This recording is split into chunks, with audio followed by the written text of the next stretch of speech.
She barged onto my lawn like she owned it and shouted, "Your boy is breaking HOA rules. I've already called the cops." I froze for a second, watching my teenage son standing there, confused, while three men in uniform quietly stepped out of the house. Karen had no clue who they were.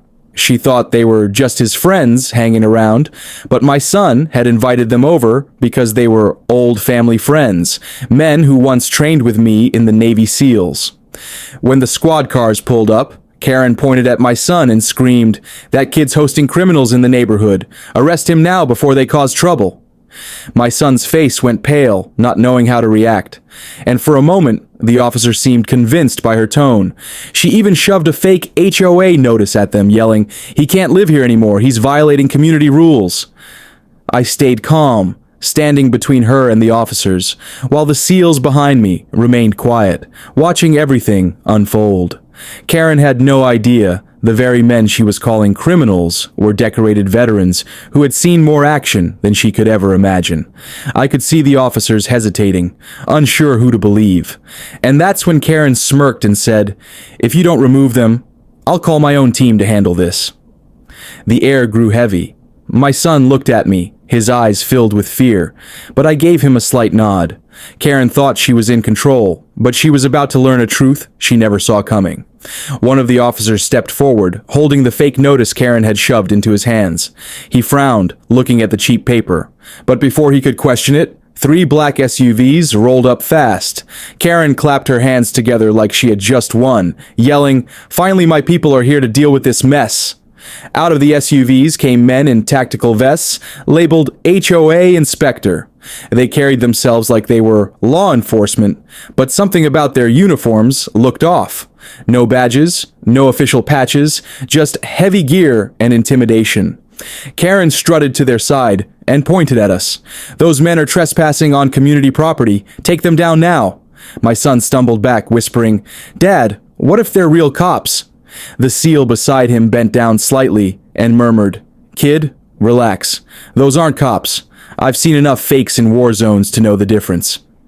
The fake inspectors spread out, squaring up against us, their hands close to their weapons. One of them barked, "Step aside. We'll handle this from here."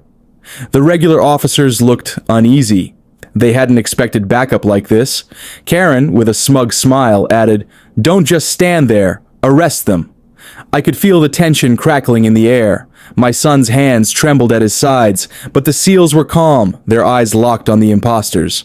I took a step forward and said slowly, "You might want to think twice before touching my family."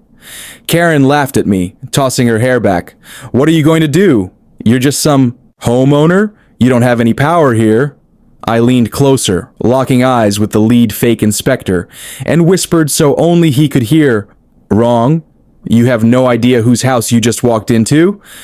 The lead fake inspector smirked like he wasn't taking me seriously. He motioned to his men to move in, but the moment they stepped forward, one of the SEALs shifted his stance. Calm, steady, but with the kind of authority that made even hardened soldiers pause. The man spoke in a low, commanding voice. "Identify your unit and jurisdiction, now." The fake inspector hesitated, then scoffed, "We don't answer to you. HOA authority is enough." He shoved his chest forward, but I caught the flicker in his eyes. He knew he was bluffing. Karen jumped in, shrieking, "Don't waste time! Arrest him and his son. These guys are dangerous." My son clutched my arm, his voice shaking. "Dad, they're going to take us." Before I could respond, one of the SEALs pulled out a small wallet and flipped it open. The golden badge inside gleamed under the sunlight. The regular cop stiffened immediately, recognizing it. Karen stopped mid-sentence, her mouth hanging open. The SEAL's voice cut through the silence. "We're federal. You're impersonating law enforcement." He turned his gaze directly on the fake inspectors, his hand hovering near his sidearm. "You boys just walked into the wrong yard." Karen tried to laugh it off nervously. "You're lying! They're lying! This isn't federal business! This is HOA business!" But her voice cracked as the officers turned toward her, suspicion growing in their eyes. The lead fake inspector's bravado began to slip. He muttered something under his breath, and his men exchanged uneasy glances. My son looked up at me. eyes wide with hope for the first time that day, and whispered, "Dad, I think they're scared." I placed a hand on his shoulder and whispered back, "Good, they should be." The silence broke when one of the regular officers raised his radio and said, "Dispatch, we may have a case of impersonation here, requesting immediate verification." The color drained from Karen's face, but she quickly pushed forward, shrieking, "Don't listen to him! These men are dangerous! Arrest them before it's too late!" Her voice cracked, desperate now. But the officers were no longer moving at her command. The SEAL with the badge stepped closer, his tone razor sharp. "Last chance. Identify yourselves, or this goes federal." The fake inspectors shifted uneasily, their tough guy act unraveling. One of them muttered, "We don't need to explain anything. We were hired." That one word, hired, hung in the air like a bomb. Karen realized he had slipped and shouted, "Shut up! Don't say another word." But it was too late. The officer nearest her frowned and asked, "Hired? By who?" The SEAL didn't wait. He pulled out his phone, tapped the screen, and within seconds, live body cam footage popped up, capturing Karen earlier that day handing out envelopes of cash to these same so-called inspectors. The screen lit up with crystal clear video, and every single officer on scene could see it. My son gasped, eyes wide. "Dad, you had this recorded?" I gave him a small nod. "Always prepare for the storm, son." Karen's scream cut through the air. "That's fake! That's edited! You can't trust that!" She was panicking, pointing at me, like a cornered animal. But the regular officers had seen enough. One moved behind her, reaching for his cuffs.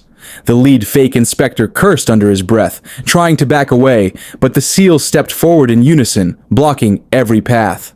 My son's fear had turned to awe, and he whispered, "They're not just visiting, are they?" I glanced at him, my voice steady. "No, son. They're here because we knew this day was coming." Karen thrashed as the officer tried to grab her wrists. "You can't do this to me. I own this neighborhood," she screamed, her voice echoing off the quiet houses, but nobody moved to help her. The neighbors had begun peeking out from their porches, cameras in their hands recording every second. Her power was crumbling in front of the very people she used to intimidate. The fake inspectors weren't faring any better. One of them tried to bolt toward the SUVs, but before he made it 3 steps, a SEAL's sharp command froze him in place. "Move another inch, and you'll regret it." His voice was calm, steady, lethal. The man stopped cold, his hands slowly raising. Karen, still desperate, turned to the officers and shrieked, "Don't you see? He's dangerous. He's military. He'll hurt us all. That's why I called them here." She pointed at me like she was exposing some great secret, but instead of fear, the crowd murmured with respect. Words rippled among them. Navy SEAL veteran protecting his family. The lead officer looked me dead in the eye. "Sir, is this true?" I gave a single nod. "Retired SEAL. These men, brothers in arms, visiting my son. Nothing more." The badge came out again, and this time the authority in it crushed any doubt left in the air. Karen's face twisted with rage. "No, no! This is my land, my rules. You people don't belong here." But her words only made her sound smaller, weaker. The SEAL beside me tilted his head and said quietly, just loud enough for everyone to hear, "Lady, you've been trespassing on his property the whole time." The officers exchanged a look. Then the cuffs clicked around Karen's wrists. She screamed, "This isn't over." But the sound was swallowed by the neighbors' phones, capturing her downfall. My son stood taller, his fear gone. "Dad," he whispered, "we just beat them." I rested a hand on his shoulder, watching Karen get shoved into the back of a squad car. "No, son," I said softly, "the truth beat them. It always does." But just as relief began to settle, one of the fake inspectors smirked and said, "You think this ends with her? You have no idea who you're up against." The smirk on that fake inspector's face sent a chill through the air. Even cuffed, Karen twisted around in the squad car and shouted through the window, "Tell them! Go on! Tell them who really runs this place." Her voice was wild, almost gleeful, like she thought some hidden card was about to save her. The inspector leaned forward, his eyes locked on me. You think Karen is the problem? She's just the messenger. The HOA board isn't just a bunch of neighbors with rules. They've got ties, money, judges, even local law enforcement in their pocket.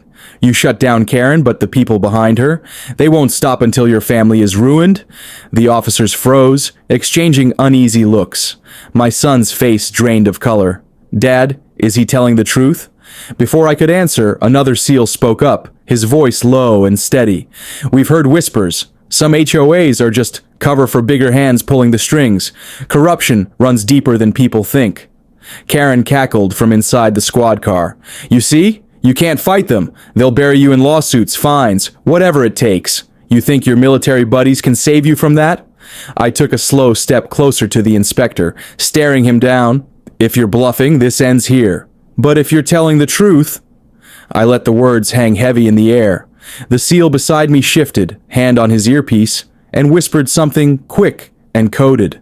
The other two SEALs immediately went alert, scanning the street as if expecting more to arrive. My son tugged on my sleeve, whispering, Dad, what if this isn't just about Karen? What if they've been watching us all along? The inspector smiled, cold and confident. Oh, they've been watching, and by tonight, you'll wish you never fought back. That night, the neighborhood was too quiet. Eerily quiet. Normally, you'd hear sprinklers clicking, dogs barking, kids riding bikes even after dark.